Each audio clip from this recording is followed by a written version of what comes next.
नमस्कार मैं आशीष। अमेरिकी राष्ट्रपति जो बाइडेन ने आजकल एशियाई देशों पर जिनोफोबिया का आरोप लगाया है, यानी नस्लीय घृणा का आरोप। इसमें उन्होंने भारत के साथ साथ चीन, जापान और रूस जैसे देशों को भी रखा है। जिनोफोबिक उनको कहा जाता है जो बाहरी लोगों से नफरत करते हैं, एक तरह की नस्लीय घृणा। बाइडेन ने कहा कि चीन, जापान और भारत में जिनोफोबिया की वजह से ही विकास धीमा पड़ रहा है। अभी इसके साथ साथ ग्लोबल नैरेटिव भारत की सुरक्षा एजेंसीज के खिलाफ चलाया जा रहा है। कभी फाइनेंशियल टाइम्स लिखता है कि रॉ विदेशों में आतंकवादियों को मार रही है, कभी उनका ही द गार्डियन है, वो कहता है कि मोदी सरकार की सुरक्षा एजेंसीज विदेशों में भी ऑपरेशंस कर रही हैं और भारत के दुश्मनों को घर में घुस करके मार रही हैं। कल ही अमेरिका ने कहा कि वो इन आरोपों पर भारत की प्रतिक्रिया का इंतजार भी कर रहे हैं। पालतू पाकिस्तान ने भी आरोप लगाए हैं, जिस पर हमें बात करने की जरूरत भी नहीं है। अमेरिका भारत पर जब ये आरोप लगा रहा है तब हम अमेरिकी नागरिकों के साथ एक गेम खेलते हैं। इस खेल का नाम है नेवर हैव आई एवर। पहले हम बात कर लेते हैं जिनोफोबिया की, और इसके लिए ज़रूरी है अमेरिका से पूछना कि मैक्सिको से जो लोग अमेरिका जाते हैं उन्हें वो किस तरह से रोकते हैं। बहुत पीछे जाने की ज़रूरत भी नहीं है। 3000 किलोमीटर से ज़्यादा लंबी दीवार खड़ी कर दी गई और अरबों रुपए बहाए जा रहे हैं ताकि मैक्सिको से जो लोग अमेरिका की ओर आते हैं वो वहाँ ना घुस सकें। एक ऐलान कुर्दी की लाश आप लोगों को याद होगी। साल 2015 के तुर्की के समुद्री तट पर एक सीरियाई बच्चे का शव बहता हुआ पहुंचा था। ऐलान कुर्दी उन करोड़ों लोगों में से एक था जो सीरिया के भयानक गृह युद्ध से जान बचाने के लिए देश छोड़ करके भाग रहे थे। ऐलान की तस्वीर ने सीरिया में चल रहे गृह युद्ध का सबसे भयानक चेहरा दुनिया के सामने रखा। ऐलान कुर्दी का परिवार उस वक्त सीरिया के गृह युद्ध से भाग करके ग्रीस जा रहा था। इस तस्वीर ने दुनिया को हिला करके रख दिया, मगर अमेरिका को इससे क्या फर्क पड़ा? क्या उन्हें नागरिकता मिली? ये आईसिस का दानव किसने तैयार किया? अमेरिका में अश्वेतों के प्रति कैसा रवैया रहा है अमेरिका का? उसका उदाहरण मार्टिन लूथर किंग से लेकर के मैल्कम एक्स तक है। उन्होंने कितनी लंबी लड़ाइयाँ अश्वेतों के लिए, अधिकारों के लिए उनकी लड़ी थी, लेकिन नतीजा उसका क्या निकला? जब अमेरिका से नस्लीय घृणा के बदले अश्वेतों ने अधिकार मांगे तब उनके सामने जॉर्ज फ्लॉयड जैसे उदाहरण पेश किए गए। और आज भी जो वहाँ पर BLM यानी ब्लैक लाइव्स मैटर आंदोलन चल रहे हैं, जहाँ पर जॉर्ज फ्लॉयड की हत्या कर दी गई। सुपर प्रेडेटर थ्योरी के बारे में मैंने आपको बताया था कि ब्लैक्स को, अश्वेतों को कैसे अपराधी साबित करने के लिए संस्थागत तरीके अपनाए गए अमेरिका के द्वारा। वर्ल्ड वॉर 2 के बाद जब विश्व खुलने लगा तो अमेरिका में ये आइडिया डेवलप होने लगा कि जो अप्रवासी वहां पर आ रहे हैं नौकरी या फिर अन्य कामों के लिए, वो अमेरिका के पारंपरिक तरीकों को खराब कर देंगे। वो अमेरिका के दुश्मन है, यानी जो लोग उनके जैसे नहीं थे उनसे घृणा का बीज बोया जाने लगा। अमेरिका की सत्ता में बैठे लोग कहते थे कि every communist is Russia's spy. अब ये तो थी अमेरिका और जिनोफोबिया की बात, जिसे मैं आगे नहीं करूंगा। अब मामला आता है विदेशों में अपनी संप्रभुता की रक्षा के नाम पर ऑपरेशंस चलाने की। तो उसके लिए मुझे बाइडेन या फिर जस्टिन ट्रूडो की तरह बेबुनियाद आरोप लगाने की जरूरत नहीं है, जैसा कि वो भारत की अगेंस्ट कर रहे हैं। अपने इस कारनामों का महिमा मंडन तो अमेरिका ने हॉलीवुड फिल्मों के जरिए खुद ही किया हुआ है, जिसमें उनकी ही CIA विदेशों में जाकर के कुछ भी कर रहे होते हैं। कहीं वो सत्ता पलटने की साजिश में शामिल होते हैं, कहीं वो प्रोपेगेंडा के जरिए सरकारों को गिराने का काम कर रहे होते हैं। जर्मनी और बर्लिन में हायरिंग करके उन्होंने लोगों को मौत के मुंह में झोंका। इसके किस्से हों या फिर CIA के सोवियत के खिलाफ चलाए गए एजेंडा के किस्से हों, बाइडेन और ट्रूडो ने तो कभी भी इनके सबूत नहीं दिए। लेकिन इनकी फिल्में कहती हैं कि अमेरिका तो विदेशों में इतना ज्यादा घुसा रहता है और इसमें से अधिकांश तो फेल ऑपरेशंस थे। इसकी बात भले ही वो फिल्में नहीं करती हैं, जिनमें कई विदेशी एजेंट्स की जान गई और अमेरिका ने पल्ला झाड़ लिया। आप रैम्बो फिल्म के पोस्टर्स देखिए या फिर डेविड हेडली का नाम तो आपने सुना ही होगा। तो मेरे अमेरिकी दोस्तों, गेम तो आपने खेला ही नहीं, चलो आज ही गेम खेलते हैं। Never have I invaded Iran. विश्व भर में लोगों के लोकतंत्र के साथ जीने की इच्छा और उनके अरमानों का अमेरिका ने किस तरह से गला घोटा है समय समय पर, वो देखते हैं।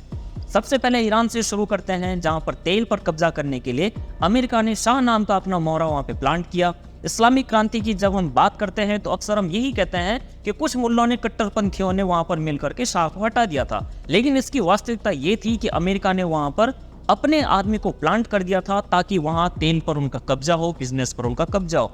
इसके लिए CIA ने ऑपरेशंस चलाए, पैसा फेंका, फेक न्यूज चलाई, प्रोपेगेंडा के जरिए लोगों को सड़क पर उतरवा दिया था और वहां के प्रधानमंत्री के खिलाफ उनको कर दिया था।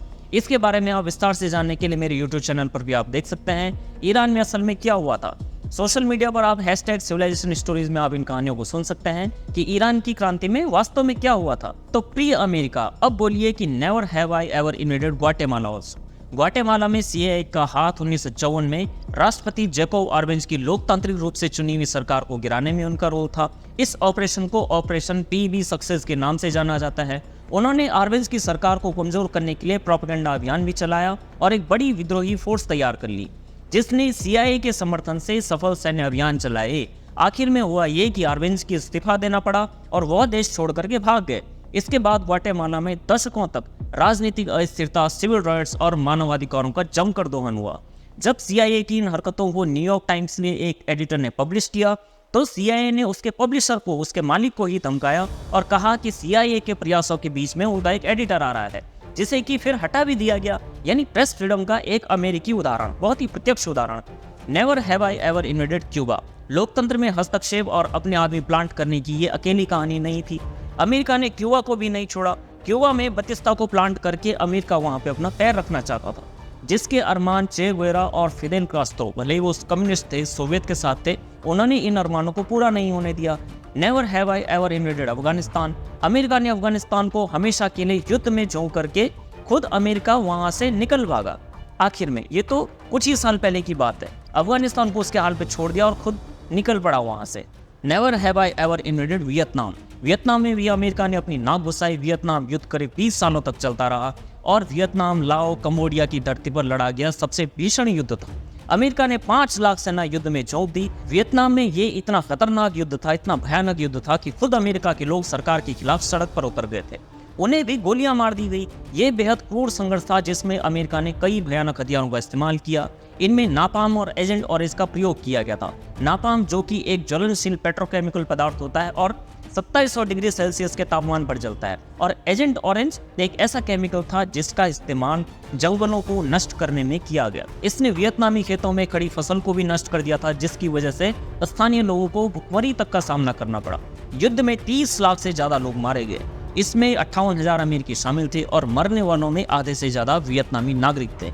लिस्ट तो इतनी लंबी है कि सारे अमेरिकी नागरिक इस गेम को खेलते खेलते थक जाएंगे, लेकिन आखिर इनमें से एक और उदाहरण अमेरिका के नागरिकों को देना चाहता हूं, जो न केवल जीनोफोबिया का उदाहरण है बल्कि अमेरिका के सबसे क्रूर दानवीय चेहरे को दर्शाता है। उस देश का नाम है जापान।